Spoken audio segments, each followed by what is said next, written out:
आदाब। मैं आगा खुर्शीद खान। पिछले कई महीनों से वक्फ के मसले पर जमकर बवाल मचा हुआ है।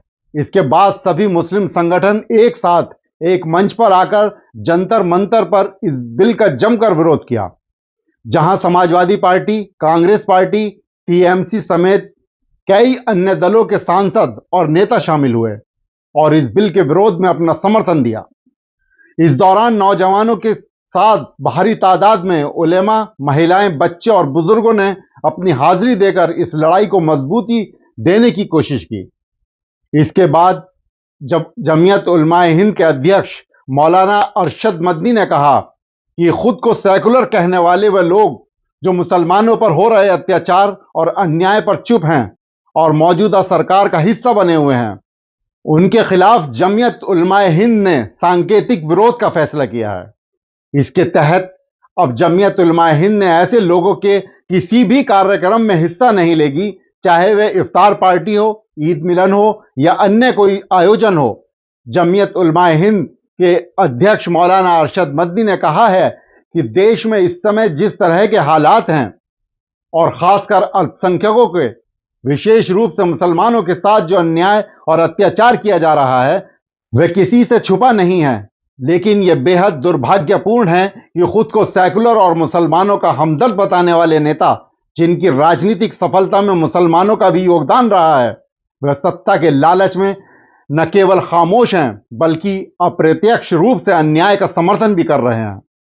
आगे उन्होंने कहा कि मुसलमानों को हाशिए पर धकेलने की योजनाबद्ध साजिशें हो रही हैं, धार्मिक भावनाएं आहत की जा रही हैं, धार्मिक स्थलों को विवादों में घसीटा जा रहा है और दंगे कराकर मुसलमानों को निशाना बनाया जा रहा है।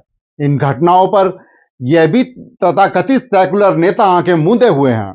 मौलाना मदनी ने नीतीश कुमार, चंद्रबाबू नायडू और चिराग पासवान जैसे नेताओं के बारे में कहा कि वे सत्ता की खातिर न केवल मुसलमानों के खिलाफ हो रहे हैं, अन्याय और को नजरअंदाज कर रहे हैं, बल्कि देश के संविधान और लोकतांत्रिक मूल्यों को भी अनदेखा कर रहे हैं।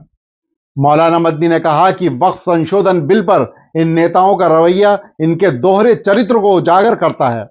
उन्होंने कहा कि ये नेता केवल मुसलमानों के वोट हासिल करने के लिए दिखावे का सेकुलरिज्म अपनाते हैं, लेकिन सत्ता में आने के बाद मुस्लिम समुदाय के मुद्दों को पूरी तरह भुला देते हैं। इसी के मद्देनजर जमीयत उलमाए हिंद ने निर्णय लिया है कि वह ऐसे नेताओं के आयोजनों में शामिल होकर उनकी नीतियों को वैधता प्रदान नहीं करेगी। मौलाना मदनी ने देश की अन्य मुस्लिम संस्थाओं और संगठनों से भी अपील की है कि वे इस सांकेतिक विरोध में शामिल हों और इन नेताओं की इफ्तार पार्टियों और ईद मिलन जैसे आयोजनों में भाग लेने से परहेज करें। उन्होंने कहा कि जब देश में नफरत और अन्याय का माहौल पनप रहा है, तब इन नेताओं की चुप्पी उनकी असली चरित्र को उजागर करती है। जमीयत उलमाए हिंद ने देश भर में संविधान बचाओ सम्मेलन आयोजित कर इन नेताओं को जगाने की कोशिश की, लेकिन इसका भी उन पर कोई असर नहीं पड़ा। मौलाना मदनी ने स्पष्ट रूप से कहा है कि जब ये नेता हमारे दुख दर्द से कोई सरोकार नहीं रखते, तो हमें भी उनसे किसी तरह की उम्मीद नहीं रखनी चाहिए।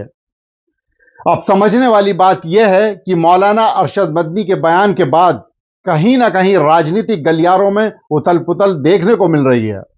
वक्फ संशोधन बिल को लेकर जो मुस्लिम संगठन एक साथ एक मंच पर आए हैं, उनमें सबसे ज्यादा आगे जो नजर आए वह मौलाना अरशद मदनी ही रहे हैं। मौलाना अरशद मदनी ने पिछले दिनों कई बड़े सम्मेलन करके इस काले बिल का विरोध किया और इन तमाम नेताओं जिनका आज बायकॉट किया जा रहा है, उनसे साथ आने की अपील भी की थी, लेकिन ये सभी नेता अपने राजनीतिक फायदे के लिए कहीं ना कहीं उस काले बिल का सपोर्ट किया था।